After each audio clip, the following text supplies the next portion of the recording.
The red dust of Kepler 742b swirled around Tariq Nash's boots as he adjusted his atmospheric scanner. Another day, another barren world to evaluate for terraforming potential. After 15 years of planetary surveys, he should have been bored, but something about this particular world made his skin prickle with anticipation. Atmospheric composition stable, he muttered into his suit's recorder. Trace elements consistent with preliminary reports. Surface temperature holding at -40 degrees Celsius. The planet's twin suns cast long shadows across the rusty landscape, creating patterns that seemed almost deliberate in their geometry. A flash of light caught his eye, something reflecting the dying sunlight at an odd angle. Tariq frowned, consulting his mapping device. There shouldn't be anything metallic in this sector. The initial probes had marked it as nothing but rock and dust. He made his way carefully down the slope, his boots leaving precise imprints in the ancient soil. As he got closer, the reflection resolved itself into a structure, or rather, the entrance to one. Smooth obsidian-like walls emerged from the rusty ground at precise angles that defied natural formation. "Control, this is Nash," he called over his comm, "I've found something." "Sending coordinates now." Static crackled over the channel. "Reading you, Nash." "What kind of something?" "Artificial structure. Definitely not natural, definitely not human." He approached the entrance, his scanner whirring as it analyzed the material. Construction appears to predate human exploration by, well, the dating system just maxed out. The entrance beckoned, a perfect arch that seemed to absorb light rather than reflect it. Tariq's training told him to wait for backup, but something pulled at him, an inexplicable urgency he couldn't explain. He stepped through the archway, his suit's lights automatically activating to pierce the darkness. The interior was a single chamber, its walls covered in script he didn't recognize. But it was what lay at the center that made him stop breathing for a moment. A figure floated in a field of shimmering energy, suspended between three blades of pure light that pierced through her body. Her skin was a deep violet, her features both alien and striking. She appeared to be sleeping, but the expression on her face suggested her dreams were far from peaceful. "Control," Tariq whispered, "I'm going to need a xenoarchaeologist team. And probably a medical unit. I've found someone." The figure's eyes snapped open, revealing irises of liquid gold. They fixed on Tariq with an intensity that made him step back. Her lips moved, forming words he couldn't understand, but the desperation in her voice transcended language. One of the energy blades flickered, its light pulsing in sync with Tariq's heartbeat. Without thinking, he reached out toward it. The energy felt solid under his fingers, like metal warmed by sunlight. "Nash, do not engage with any unknown technology," Control's voice crackled through his comm, "wait for the specialist team." But Tariq could feel something, a resonance between himself and the blade. The alien woman's eyes pleaded with him. He wrapped his fingers around the hilt of light. The blade came free with surprising ease, dissolving into particles of light that danced around the chamber before fading away. The remaining two blades held firm, keeping the alien woman suspended. She spoke, her voice carrying despite the energy field around her. This time, Tariq understood the words, though he knew he shouldn't have been able to. "I am Commander Naira of the Stellar Guard," she said, her voice carrying the weight of centuries. "You are the first to pass the test in 3,000 years." "Test?" Tariq asked, still holding his position.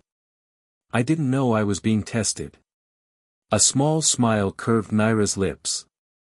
"That is precisely why you passed. Only one without desire for power can safely remove the blades of binding." The chamber trembled, dust falling from the ancient ceiling. Through his comm, Tariq could hear Control ordering immediate evacuation of the area. "The others will come now," Naira said urgently. "Those who would use the blade's power for their own ends. You must decide quickly, Tariq Nash, will you help free me completely, or leave me bound for another 3 millennia?" Tarek looked at the remaining blades, then at his comm unit broadcasting increasingly panicked orders. He thought about protocols, regulations, and 15 years of following rules. Then he thought about 3,000 years of imprisonment, and what that must feel like. He reached for the second blade. The chamber erupted in light. The aftermath of Tarek's decision rippled across Kepler 742b like waves through quantum foam. The second blade came free as easily as the first, dissolving into motes of light that danced around the chamber before fading into nothingness. Only the third blade remained, holding Commander Naira in her suspended animation. The final blade requires more than just a pure heart, Naira explained, her voice stronger now but still strained. It requires understanding of what was, and what could be. Tarek's comm unit erupted with voices. Nash, multiple ships just dropped out of FTL in orbit. Their signatures match nothing in our database. What did you do down there? Made a choice, he responded, studying the final blade. Its light pulsed with a rhythm that seemed almost familiar. And I'm about to make another one. The chamber shuddered as something heavy landed nearby. Through the ancient doorway, Tarek could see dust clouds rising from multiple impact sites. Drop ships. They sense the blade's awakening, Naira said urgently. The Seekers have returned. They imprisoned me to prevent what they feared I would become. What they feared all of us would become. Tarek's scanner chirped, detecting multiple approaching life signs. And what exactly was that? Free. The word carried weight beyond its single syllable. They believe power must be controlled, contained, regulated. They fear those who would choose to use it for others rather than themselves. The first figures appeared in the doorway, tall, crystalline beings that seemed to shift between solid and energy states. Their voices resonated through the chamber like discordant harmonics. Step away from the bound one, they commanded in perfect universal standard. This is beyond your understanding. Tarek looked at the crystalline beings, then at Naira. In her eyes, he saw not the desperate plea of before, but something else, trust. She trusted him to make his own choice, whatever it might be. I don't need to understand everything, he said quietly. Sometimes you just need to know what's right. He grasped the final blade. The chamber exploded into chaos. The crystalline beings surged forward, their forms shifting into weapons of light and energy. But they were too late. The third blade came free with a sound like a universe taking its first breath. Naira dropped from her suspension, landing gracefully despite 3 millennia of imprisonment. The crystalline beings fired waves of energy that she deflected with a gesture, the attacks dispersing into harmless light. The age of binding is over, she declared, her voice carrying authority that made the very air vibrate. Your fear of freedom ends now. The chamber's script began to glow, each character lighting up in sequence. Tarek's scanner went wild, detecting energy patterns that shouldn't have been possible. We should probably run, he suggested, noting how the chamber's walls were starting to phase in and out of normal space. Naira grabbed his hand. Her touch sent electricity running through his nerves. Better idea. We fly. She pulled him close, and the world around them shifted. Tarek felt reality bend, fold, and then snap back into place. They were standing on a ridge overlooking the chamber just as it collapsed in on itself, taking the crystalline beings with it. In orbit, the unknown ships were already retreating, jumping back into FTL with flashes of light that briefly rivaled the system's twin suns. That's going to be a lot of paperwork, Tarek muttered, then turned to Naira. So, what happens now? She was studying her hands, flexing fingers that hadn't moved in 3,000 years. Now we prepare. The Seekers will return with greater numbers. They believe freedom is chaos, that power must be contained. They fear what beings like you represent. Beings like me? I'm just a terraforming engineer. Naira smiled, the expression transforming her alien features into something breathtaking.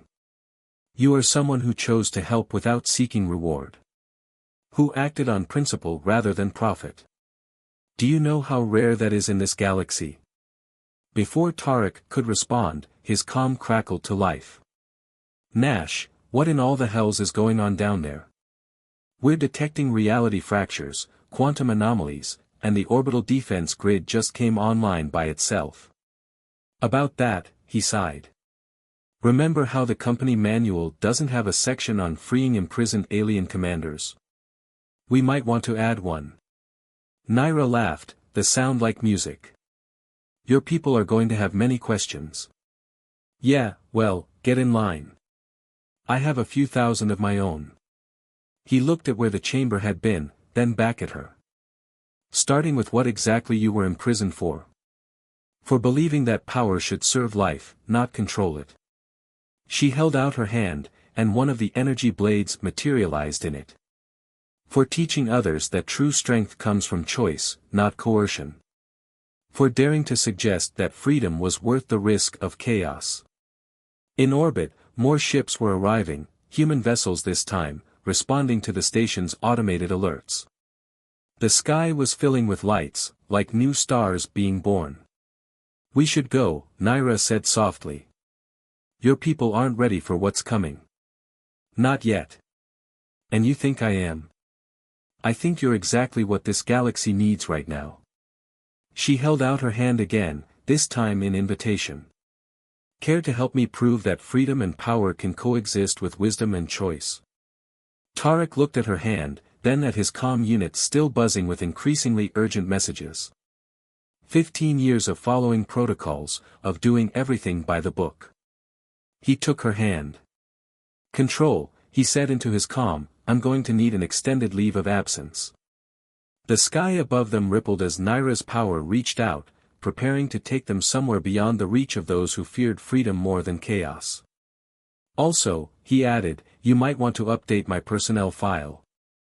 I have a feeling terraforming engineer isn't going to be an accurate job description anymore. The mountain monastery on Helios Prime wasn't technically hidden, it just existed slightly out of phase with normal spacetime. To Tarek's newly enhanced senses, it appeared as a shimmering structure of light and stone, floating among clouds that moved just a little too slowly to be natural. Focus, Naira instructed, her violet skin gleaming in the perpetual twilight. The power doesn't come from wanting it. It comes from understanding why you would use it. Tarek concentrated on the practice blade in his hands, a training construct of pure energy that mimicked the legendary weapons they'd left buried in a fold of spacetime. I still don't understand. Why me? I'm not a warrior or a mystic. I measure atmospheric conditions and calculate mineral deposits. Exactly. Naira moved behind him, adjusting his stance with gentle touches that still sent electricity through his nerves. You see the world as it is, not as you wish it to be. You understand balance, harmony, the interconnection of all things. What is terraforming but the art of helping worlds become their best selves? A chime echoed through the monastery, not a sound exactly, but a ripple in reality. Another refugee had arrived. Since freeing Naira 2 months ago, their sanctuary had become a beacon for others fleeing the Seeker's rigid control. They're coming more frequently now, Tarek observed, letting the practice blade dissolve. The Seekers are getting bolder in their pursuit. Naira's expression darkened. They fear what we represent. Every being who chooses freedom over control weakens their grip on the galaxy. She walked to the monastery's edge, looking out over clouds that shimmered with quantum possibilities. They're preparing something. Something big. The new arrival appeared in the courtyard below, a crystalline being, but unlike the Seekers. This one's facets were warm colors, oranges and reds that spoke of passion rather than cold control. Greetings, Commander Naira, the being's thoughts resonated through the air. The Seekers have activated the nullifiers. They intend to purge all unauthorized power from the galaxy. Tarek felt the temperature drop as Naira absorbed this news. How long? 3 standard days. They're starting with the outer rim, working their way in. Any being not conforming to their power structures will be reset. Reset? Tarek asked, though he feared he knew the answer. Stripped of all potential, reduced to their most basic state. The crystalline being's colors darkened.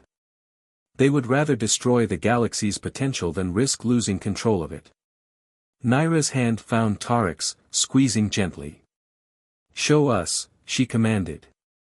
The crystalline being projected images into the air, massive structures being assembled at strategic points throughout the galaxy, each one humming with ominous purpose. Tarek's engineer's mind immediately grasped their function. They're creating a quantum dampening field, he realized. But on a galactic scale. That kind of power drain would burn out millions of stars, Naira finished. Collapse countless systems. They would sacrifice half the galaxy to control what remains. The projection showed more, refugee ships being hunted down, free worlds being blockaded, all in preparation for the great purification. We have to stop them. Tarek hadn't meant to speak, but the words came naturally. Not just for us, but for everyone who deserves the chance to choose their own path. Naira studied him, her golden eyes intense. It would mean revealing ourselves. Exposing this sanctuary. Fighting an enemy that controls most of known space. Good thing I have some experience with impossible odds. Tarek smiled. After all, I did free you. The crystalline being's colors brightened slightly. The prophecy spoke of this. A union of wisdom and power, of science and spirit. The free peoples will follow you. We're not leaders, Tarek protested. I'm an engineer, and Naira is exactly what this galaxy needs, she finished, echoing words from their first meeting. As are you. The Seekers understand control and dominance. They don't understand how true power comes from connection, from choosing to help others grow rather than forcing them to conform. She waved her hand, and the monastery's quantum field thinned, revealing hundreds of ships hidden in the space around them. Refugees, rebels, free beings of all species who had chosen sanctuary over submission. I'm not asking them to follow us, Naira declared. I'm asking them to follow their own hearts, to fight for the right to choose their own destiny. The crystalline being resonated with approval. And that is why they will follow you anyway. Tarek looked at their gathered forces, then at the massive nullifiers being constructed across space. The engineer in him calculated the odds, found them wanting, and then decided that some things were worth fighting for regardless. Well, he said, summoning a practice blade and watching it shift into something more substantial, I suppose this beats taking atmospheric readings. Naira laughed, the sound carrying through their quantum-shifted realm. Ready to help me change the galaxy, my impossible engineer? As long as we do it together. He met her golden eyes. Though I still think we should have some sort of plan. Oh, we do. Her smile turned dangerous. We're going to show the Seekers exactly why they were right to fear freedom. Not because we'll use it to control others. But because we'll use it to set them free, Tarek finished. Above them, the gathered ships began powering up, their engines humming with possibility. 3 days to save the galaxy from being reduced to a controlled, quantum-locked prison. Just another impossible task for a terraforming engineer and his warrior princess. The quantum storm raged around their fleet, reality itself protesting as the Seekers' nullifiers began their terrible work. Tarek stood on the bridge of their flagship, watching as the outer rim systems began to dim, their quantum potential being drained away. First wave approaching, called out a sensor operator, their crystalline form vibrating with tension. Seeker vessels numbering in the thousands. Naira materialized beside Tarek, her arrival sending ripples through the ship's probability field. They're trying to herd us toward the nearest nullifier. They think we'll be easier to reset if we're contained. Then let's disappoint them. Tarek pulled up a holographic display of the sector. The nullifier's quantum drainage has a distinctive pattern. If we can match its resonance frequency. We can turn their own weapon against them, Naira finished, her golden eyes bright with understanding. This is why they fear beings working together, they never consider how different perspectives can find solutions they'd never imagine. The enemy fleet emerged from FTL, their ships perfect crystalline structures that seemed to reject the very concept of chaos. Their message broadcast across all frequencies. Submit to order. Submit to peace. Submit to control. You know, Tariq mused, making final adjustments to their countermeasure, for beings so obsessed with control, they never learn to control their own fear. Naira's hand found his, their energies harmonizing. Ready to show them something really frightening? What, like freedom of choice? He grinned. Absolutely terrifying. The plan was elegantly simple, which was why Tariq thought it might work. The Seeker's nullifiers operated by imposing absolute order on quantum states, eliminating probability and possibility. But order, taken to its extreme, became its own kind of chaos. All ships, Naira commanded, her voice carrying to their entire fleet, execute probability shift on my mark. The Seeker fleet opened fire, their weapons designed to lock down quantum states and eliminate uncertainty. But Tariq and Naira's forces didn't try to maintain their quantum coherence, they embraced uncertainty, becoming probability clouds rather than fixed points in spacetime. Now, Tariq called. Their entire fleet shifted simultaneously, each ship existing in multiple states at once. The nullifier, attempting to impose order, tried to process all possibilities simultaneously. The massive structure shuddered as it encountered a paradox it couldn't resolve, trying to eliminate probability while probability itself became the only certainty. They're powering up their primary systems, the sensor operator reported. Attempting to increase quantum lockdown. Perfect, Naira smiled. Sometimes the only way to break control is to let it control itself to death, Tariq finished. The nullifier's energy readings spiked as it tried to impose order on what was now essentially quantum chaos given form. The structure began to crack, light pouring from its seams. But the Seekers weren't finished. Their flagship, a massive crystalline structure that seemed to deny the very existence of curved lines, moved into position. Attention, Discord elements, their transmission came through. You force us to take extreme measures. The galaxy must have order, even if we must reset it to its beginning. The enemy flagship began to glow, reality warping around it as it prepared to trigger what Tariq's instruments suggested was a localized Big Bang, essentially hitting the universal reset button. Well, that's unfortunate, he muttered. Naira's grip on his hand tightened. You once reached through time and space to free me from imprisonment. Care to help me do something equally impossible? With you? Always. They moved in perfect synchronization, their combined power reaching out to touch the quantum fabric of space itself. The Seekers had spent millennia imposing order and control, never understanding that the universe's natural state was one of beautiful chaos, of endless possibility. The galaxy doesn't need to be controlled, Naira declared, her voice carrying across space itself. It needs to be free to become what it could be. Their power touched the Seeker flagship just as it initiated its reset sequence. But instead of fighting the enormous energies being released, they guided them, shaped them, turned reset into renewal. The explosion rippled outward, but instead of destroying, it transformed. Every being touched by the wave felt their quantum potential unlock, their ability to choose and change restored. The Seeker fleet hung motionless as their crews experienced something many of them had never known, true freedom of choice.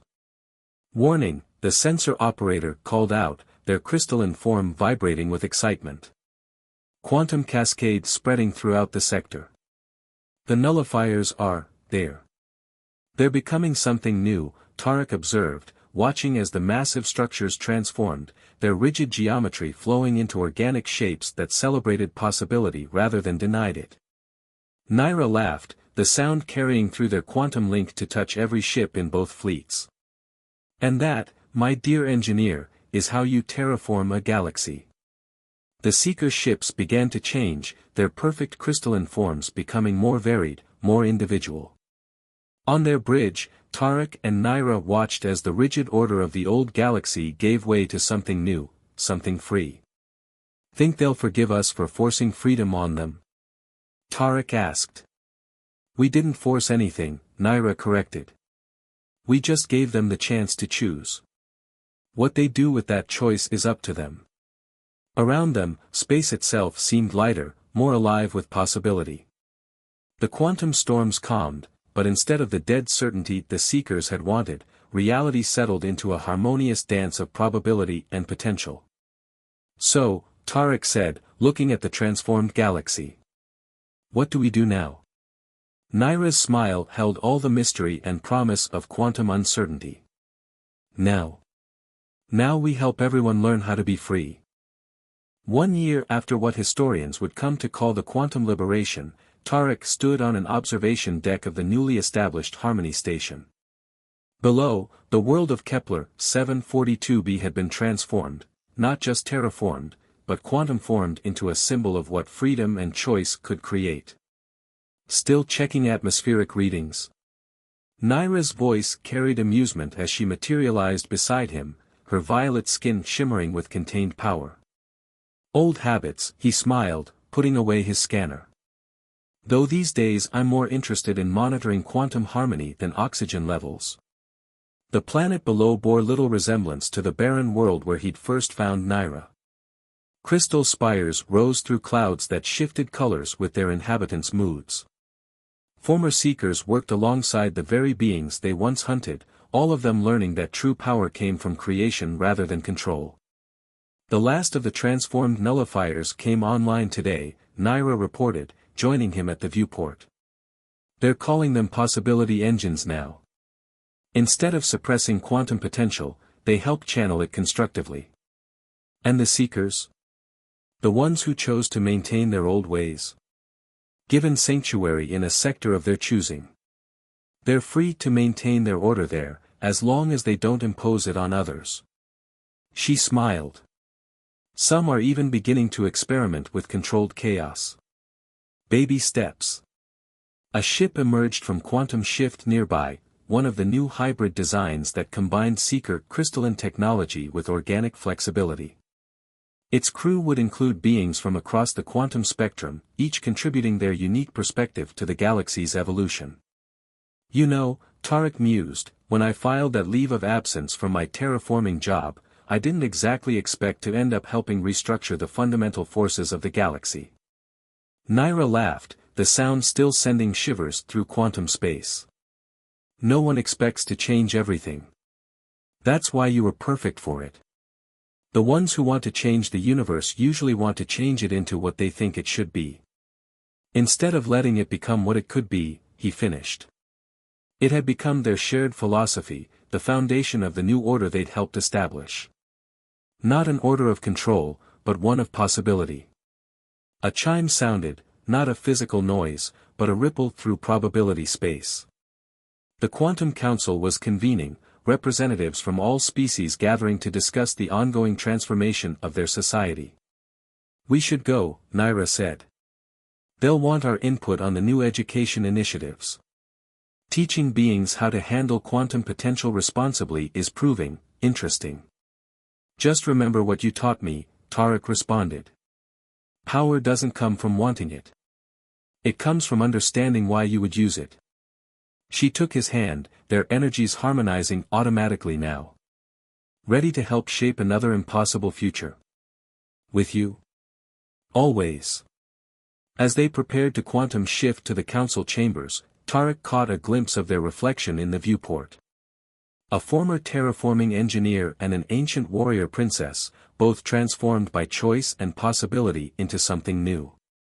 Behind them, the galaxy sparkled with renewed vitality, each star a promise of what could be. "You know," he said, "I still have that extended leave of absence. Planning to go back to regular terraforming someday?" Naira's golden eyes danced with amusement.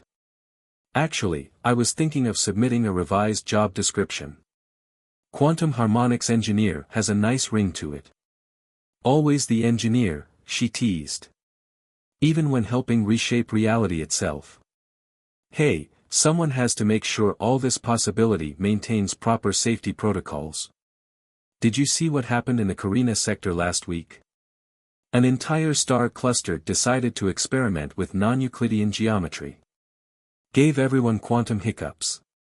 Their laughter rippled through probability space as they shifted to the council chambers, leaving behind a viewport that showed a galaxy learning to dance between order and chaos, certainty and possibility, control and freedom. In the end, it turned out the seekers had been right to fear freedom, not because it led to chaos, but because it led to something far more powerful, choice. The choice to grow, to change, to become more than what you were programmed to be. And somewhere, in a fold of space-time that now served as a museum, 3 energy blades stood as a reminder that sometimes the greatest power isn't in controlling destiny, but in choosing to set it free. The galaxy spun on, not in perfect order or complete chaos, but in a harmony of infinite possibility. And if you listen carefully to the quantum frequencies, you might hear the echo of a former terraforming engineer still taking atmospheric readings, just to be sure everything was developing according to plan. Or at least, according to possibility.